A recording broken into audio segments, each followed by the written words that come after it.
heroin and cocaine are not barricaded against us. We are actually, and this is the Shambhala Great Eastern Sun, so it happens to be in front of me, and that's beautiful, so that we are not shooting at that, most definitely. Peasants, we fumigate peasants' fields to fight the drugs. Working class people, young people who have no jobs, and very seldom do we actually, this is a good question, how do you fight drugs? And is that the right metaphor, right? Can you have the metaphor of war for all of these things that bother you? It's a very important, actually, Buddhist question. Is that what are you waging a war against, exactly? So these were attacks against the community to break the community. I think that we will all agree that if I had just one of those, just one or two of those assassinations, I will go away. I just will go. These people, every single time, sat down and thought what it meant to be in that situation and how to respond. Faced the unknown. Remember? Not knowing. Face the unknown every time. Bear witness. Listened to one another. Thought about how to respond. And with their responses, they started to create a culture of nonviolence. And mind you, nonviolence requires courage. Nonviolence is not passive. It's cutting through. It requires fearlessness. One question, right? Yeah, so basically, a number of villages and towns got together, decided to stop running, declared their towns and villages to be unarmed. They decided that they would not carry arms, and they would not allow arms to be carried in their towns and villages. Yep. Right? And how did they stop the armed people from coming into their villages and towns with arms? You're also saying that the statistics that you gave of violence and murder represent what these people had to deal with after they made this decision. Were they dealing with more violence and murder after they declared themselves unarmed, or less? Excellent. Thank you so much. And by the way, I love questions as I'm talking. Do not wait. Do not wait, because this is the most important. So, first part of the question, a bunch of towns and villages. Not a bunch of towns and villages, 1,200 people. Actually, when they started, there were 800 people. 800 peasants from the same area came together, declared a constitution, which has several points, and one of them is not very large, but it's not the only one. These are their points. Can you see from there? What is your name again? Martin.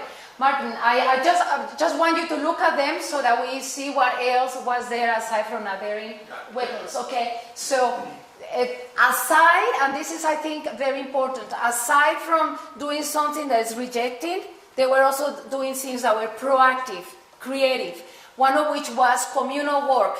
So at the same time, they are not only barricading themselves and saying no, they are actually creating a life that is independent and autonomous. Effectively, there was no government, really, as we would understand it. There's no public health, there's no public services, the government is just this sort of turmoil of repression. No, I'm not going to go that far. I was going through this, so a commitment to no injustice and no impunity, no appeal to or collaboration with armed actors in any way, including selling of goods, and no carrying of weapons or explosives. So these are the principles of the community, and they actually When you enter the main hamlet, they are right outside the hamlet. So these are announced to people. So how does this work? And I know this is, you could say, unique, very unique. At another level, it is simultaneously unique and not so, because there are 50 other communities like that in Colombia. Gaviotas is one of them. I'm sorry? Gaviotas does not allow weapons to come in. Thank you. It's not the only one. So, and we had a little discussion with, not with Hillary, but with Chi and Hillary a couple of days ago about how unique is or is not a situation like that. So, how do you actually keep a community without weapons and keep the people who are armed outside? Here's the answer. Witnesses. So simple, witnesses. This has been happening in El Salvador, Nicaragua, in Asia, in Africa, in Latin America. It is a terribly complex and simple concept. And that is that if a person, a group, never person, a group, an organization is willing to go and bear witness as an international or an outsider to a situation, the possibilities of attack are absolutely reduced to the point of not being there. That is the principle behind, and tell me you know, Peace Brigades International? Peace Brigades International, that's the principle. Brigades of peace. What is the weapon of the Peace Brigades International? I don't know if I have a picture here. The weapons of the Peace Brigades International are t-shirts.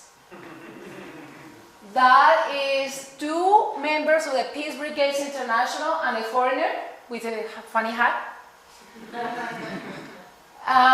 Peace Brigades International, like many of these groups, are endowed with the role of being witnesses from outside to a situation of conflict. They are internationally recognized, which means that when they go to Colombia, they inform the Colombian government, they inform the army, and they inform the local authorities, and they go to a place and they say, I am here to bear witness. So they inform the guerrillas and the paramilitaries and the drug cartels too? I'm sorry? Do they inform the other armed parties? Yes, they do. Indeed, absolutely, they do, by direct or indirect means, because clearly you don't have the phone book, the yellow book with the, you know, the paramilitaries' little announcements like, got a problem with your neighbor, call up, you know. Actually, I'm not even have a Craigslist. Do you know a Craigslist? Actually, there was the news recently that there were assassins for hire advertising on Craigslist. I'm not even that far, so it's like, I really target well, I really never fail, you know, call me, you have a problem with your wife. So, but no, they do contact the paramilitaries and the guerrillas directly or indirectly with people who are connections, but it's all absolutely, it must be completely legal. So it's not like some spy, that cannot be. But it is remarkable because of the simplicity and the effectiveness. Here, you saw the numbers. Let me give you the numbers. How many PBI, or Fellowship of Reconciliation, that's another group, or PAMERA, or DOBS, those are different groups that go to witness.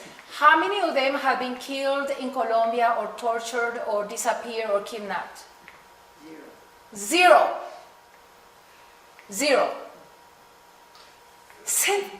Isn't that interesting? Please think about the implications. Please think how this is working. Zero. Those men with their t-shirts have virtual immunity. Now you may think, why is that? They are French, so that helps. How long has it been going on? How long what has been going on? The private witness has been coming in. Okay, so we are talking about this particular case. There are other cases, but the peace community has been going on for 12 years. Okay, and by the way, it was the 20